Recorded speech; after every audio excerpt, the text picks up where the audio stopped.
I know I haven't done a review on this channel in a while, but I feel like doing them again, and since there's a lot to review, I'm just gonna do it. Fuck it. Starting with the PS5 console itself. The console is very, very impressive. It's this huge, like, Goliath of a thing, but you take it out, you stand it up, none of the PS4's issues with heat. The console isn't super warm, it's not a space heater anymore.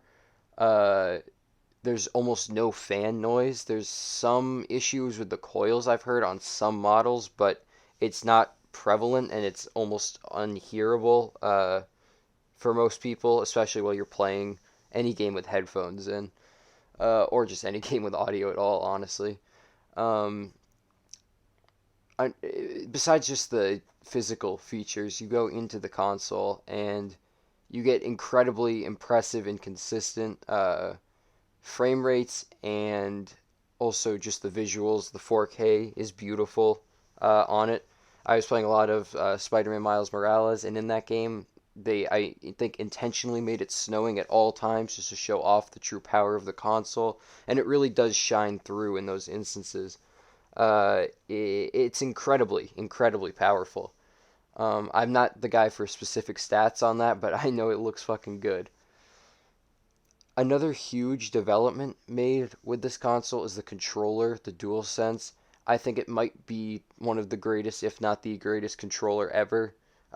It feels good in your hands, but also pretty familiar. It's close to an Xbox controller, but with the same button layouts as a PS4 controller, which makes it incredibly easy to adjust to for anybody playing from those former generations.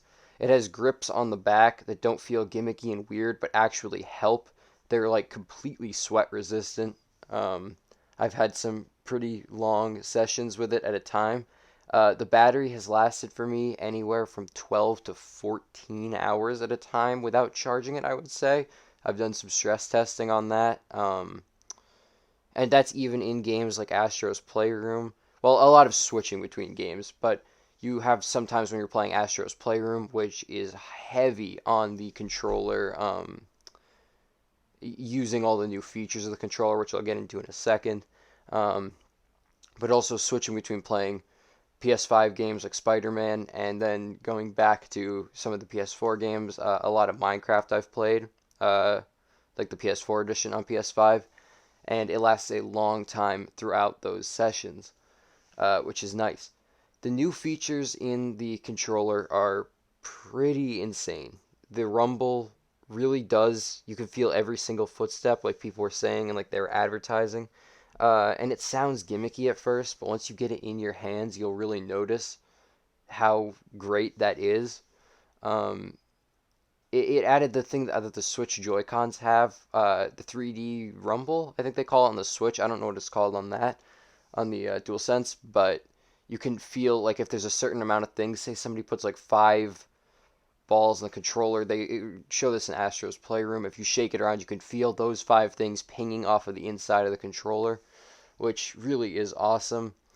The adaptive triggers you probably will never notice unless you think about it, but it really is impressive. And it does make it feel much more realistic and better. I know web slinging with Spider-Man felt much better on the PS5 than it did with just the DualShock on the PS4 with no adaptive triggers, um, which was really, really nice. The whole experience with the DualSense has been great, um, including the new Create button they put on it, which is how I get a lot of my clips. You know, I'm not exactly the biggest. I don't have an Elgato or anything, but it's been improved to easier get specific lengths of clips, or just start new clips in general. You can just start a new recording.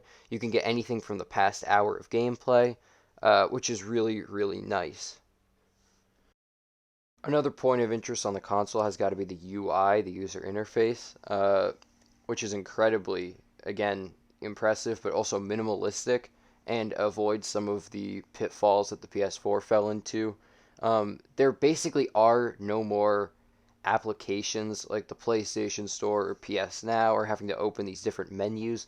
It's all kind of a part of the UI. Like you don't open the PlayStation Store, you just scroll into the PlayStation Store.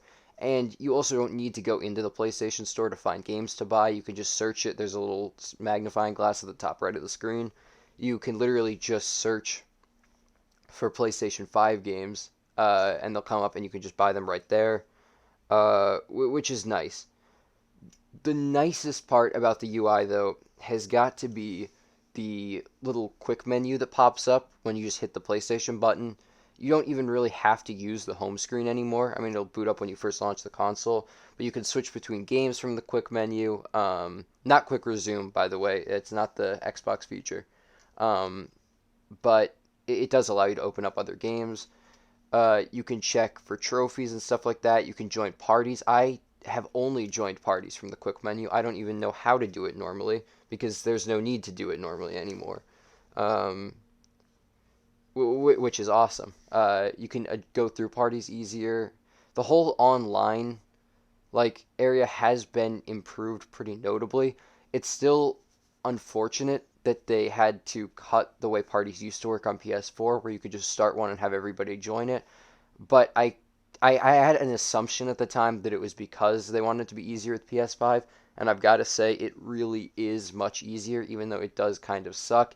You get used to it eventually, unless you play with a lot of different people, different groups, different times. That will still suck, but for me, I have a couple consistent groups I go to. We just open up that party, and it's easy, which is nice. Adjusting from PS4 to PS5 is also super easy. There's an option when you're first setting up the console to literally just bring everything over from your PS4 as long as they're both connected to the same network or connected with an Ethernet cord. You can transfer pretty much all of the data that's saved directly on the PS4 and any of the games on the hard drive. I chose not to because for some reason my PS4 can't install anything to its hard drive besides Siege, and I'm not transferring all 80 gigabytes of Siege to the limited SSD on the PS4, which I'll get into. Uh, but it's still a fantastic feature. Just starting off the console, incredibly, incredibly easy to get into. I think within 45 minutes, I had my whole thing set up and ready to play with all of my friends again, with whatever games I wanted to. Download speeds are also lightning fast. I started a couple of game downloads, just put them on the background, get them started, I told myself.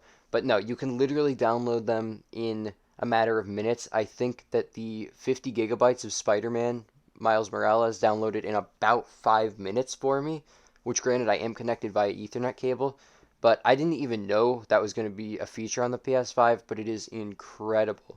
You don't have to come online and worry that you missed an update for a game. The game will update almost automatically, and downloading any game is incredibly, incredibly easy. Also, one thing that a lot of people like to point out is the load times. I personally was fine with load times previously. It didn't feel that egregious, but they don't even exist anymore. Which kind of sucks because you can't check your phone in between anymore. Which I would do, but it's nice. There's no more loading. You don't have to wait on anything. You just are always playing when you want to be, or if you don't want to be, you don't have to. Except for PS4 games, of course. Those, unless they were optimized for PS5, still load. Um, but you kind of knew that going into it when you're playing an old PS4 game on a PS5.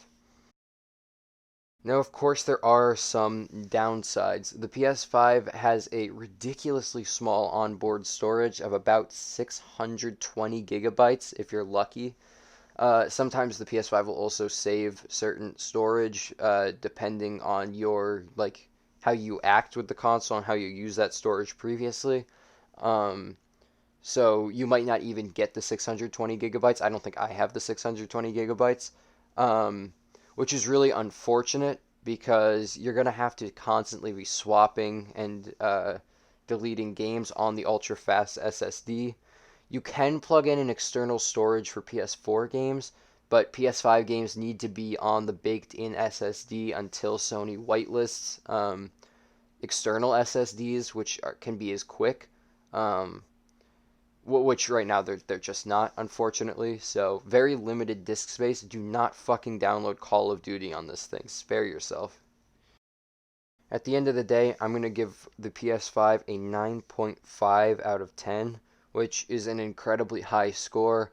However, there's very little negative I can say about the console, and the only really big negative for me is the small storage space, and even then, um, it is manageable. You can have a decent amount of games on there at a time. It does kind of suck because you can't really hold video clips on there as well. Um, but it is serviceable enough to deal with. So, yeah, 9.5 out of 10. Thanks everybody so much for watching, and I'll see you next time.